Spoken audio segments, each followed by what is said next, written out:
Students know in their heart of hearts that the education they receive now is not at the standard that they are still paying for, right? Like a lot of these classes are being taught with videos used in previous years, and yet we still pay full price. And most students are willing to admit that they don't really pay for an education anymore, they pay for access. It's very easy to get the numbers needed to impress upon your employer in a professional setting, which is why, you know, most employers, most of the legitimate ones anyway, will say, we don't really care about your academic credentials or how you perform in university.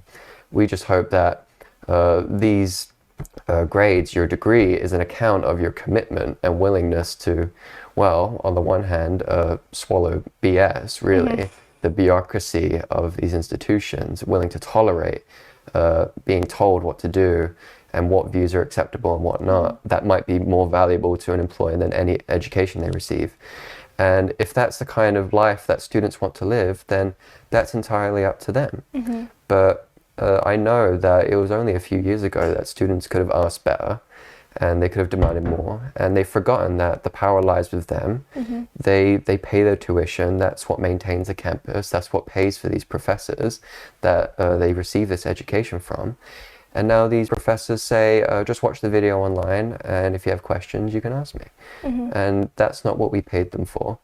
And we didn't even see a decrease in the amount of tuition costs. And the university reaps the benefit of that, right? Because they're able to limit the expenditure of running these institutions while still maintaining integrity in the fact that they still hold all the cards in terms of having the only available option in terms of receiving a high standard of education in this country.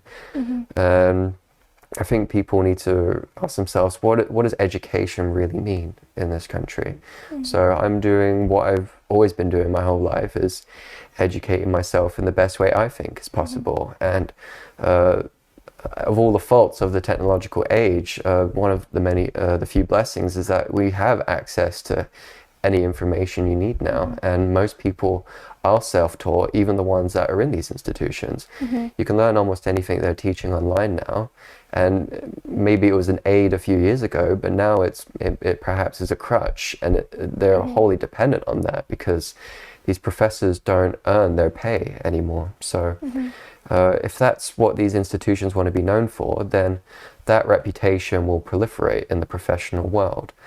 My concern is that there's no other opportunities for anyone else like me that would ask for more, ask for better education. And as soon as there's a disagreement, or there needs to be a debate or an open discussion about a hotly debated issue like these mandates, people are going to be excluded and cast out of these institutions, discredited and slandered. And it's really at their own detriment, because if you don't allow open debate in these institutions anymore, then you're setting a precedent that you will have no control over the issues of not just now, in the future, which is why even I caution people that even if we reach a point where we get over COVID, they're conditioning us and they're preparing us for climate lockdowns and whatever economic and social measures they want to impose on us to restrict our freedoms ultimately, which is to the benefit of these corporations and these big businesses that profit from having this extra control in people's lives. I think that's why it's so important we have to fight this at the school level, at the university level, because we are kind of setting ourselves up for the future. And if we don't fight these issues now, like mandates at the school level, then like you said, they're just teaching people that all of this is okay, so that when they try to implement things in the future, like you said, climate lockdowns, everyone's already complied this, for the last however many years, they're just going to keep complying. That's why making a statement like you have and like other students have is so important, because if we don't change this at the school level, what is this going to do for future generations and for the future of our education?